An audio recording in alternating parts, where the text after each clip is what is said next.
Okay, hello students. This video we are going to focus on questions that have come from the other areas than the biotechnology, space technology and information technology that we are going to focus on here. So we have seen a couple of questions that had come from the defense part as well, and if you look into this 2018 question, the question asked about what is a terminal altitude area defense or THAAD system, sometimes seen in the news. So in the past, I'm not sure if you have probably followed this, that US, this is anti-ballistic defense system, and we are considering S-400. So USA offered to buy THAAD from them. So this is why it was in the news. So this THAAD system is not an Israeli radar system. So it is not an indigenously developed system, because indigenously we developed PAD, Prithvi Air Defense System, for example, and other advanced air defense systems. So it is not correct, and it is not a collaboration between Japan and South Korea, but it is an American anti-missile system, anti-ballistic missile system. So being familiar about some of these new developments, which we are already seeing many of these already in the news like exams too. So focus on those type of questions for the coming up exams. So next question, also from the defense, which one of the following is the best description of INS Astradharini? If you really understand the term itself, you should be able to answer this. Astradharini, which was in the news recently. So it's an easier question and a guessable question. Is it a warfare ship? Astradharini, is it a warfare ship? So it is not an amphibious warfare ships. It is neither a nuclear powered submarine that we talk about. So it is not a nuclear powered aircraft carrier. It is, as the name says, Astras, it carries missiles. So torpedoes are underwater missiles that we talk about, which are torpedoes. They are torpedo launchable and they also recover these missiles. So torpedo launch and recovery vessel it is called. So INS Astradharini was actually inducted in 2015 October. That so current affairs part. From current affairs part they asked in 2016. So next one was to do with 3D printing technology. Some again a revolutionary technology that we are seeing as part of fourth industrial revolution, and they are asking straightforward here, what are the applications of 3D printing technology? Do you use it in confectionery items? Some people do get confused. In baking, within a great designs that people want, like a frozen design or a cartoon character, we can actually 3D print them by using right material. And manufacturing of bionic ears, so it's like biology and electronics that come together. Yes, 3D printing technology had been used in creating eyes, bionic ears, bionic body parts. So this was already seen in the news many times. And automotive industry also use parts that are printed using 3D printing technology and assembling them.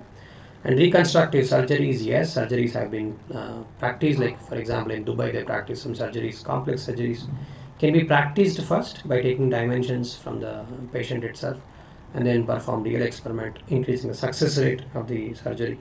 And also data processing technology is something that it is unclear whether it is clearly used for that. But if you look into the options, if you play with the options, you have, if you choose first 1, 2, 3, 4, there is only one option where we have all of these together with 5. So option D seems to be the right one here. So next question is, in the context of solving pollution problems, what is or are the advantages or disadvantages of bioremediation techniques?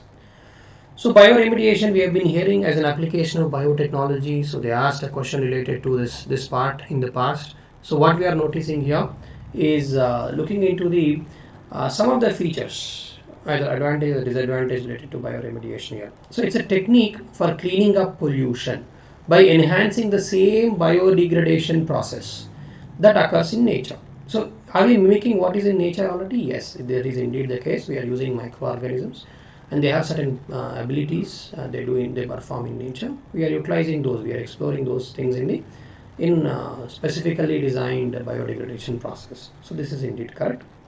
Next, any contaminant with heavy metals such as cadmium, lead can be readily and completely treated by bioremediation using microorganisms. They are efficient, but they are not that efficient to readily remove them or clean them, and they may not completely remove the contaminant as well. So this is a little overstatement related to what they can do. So this statement is not correct. And next we see genetic engineering can be used to create microorganisms specifically designed for bioremediation. Can we use GMOs for bioremediation? Indeed, that is correct. Natural microorganisms and genetically modified organisms can be used, but they may not completely remove it. So statements 1 and 3 are correct. So option C, 1 and 3 is the correct answer to this. Next, UPSC 2017 question is this. So which of the following are the objectives of National Nutrition Mission? It's very important that you actually follow the current programs that Indian government has and what are the key features of them. This is one very important program introduced by Indian government. So National Nutrition Mission. So they're asking about the statements related to that and which of the objectives are correct here. So first and foremost, to create awareness relating to malnutrition in the public, among pregnant girls especially, and also lactating mothers. Is that correct? Yes, this is a focus group that we notice here. Along with to reduce the incidence of anemia, reducing anemia among youngsters and also adults and girls and women. So these two are the most important objectives of this mission.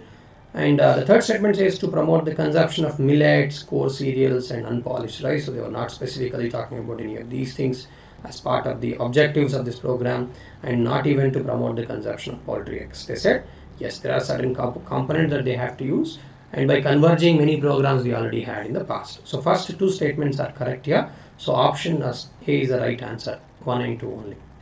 Moving on to the next question. So this is also a question that is something to do with the policies and rules that we have. So the 2017 question here. So this is something to do with the National Intellectual Property Rights, IPR policy that they're talking about here. So considering the following statements, it was introduced a year before that, so very much important. It was current topic at that time. So they asked whether this policy that we introduced reiterates India's commitment to Doha Development Agenda and TRIPS agreements. So this is very important to look into the related programs that we have at international levels. Indeed, both are correct because they wanted more free trade, Doha Development program for that, and we of course our policies as with the TRIPS agreement.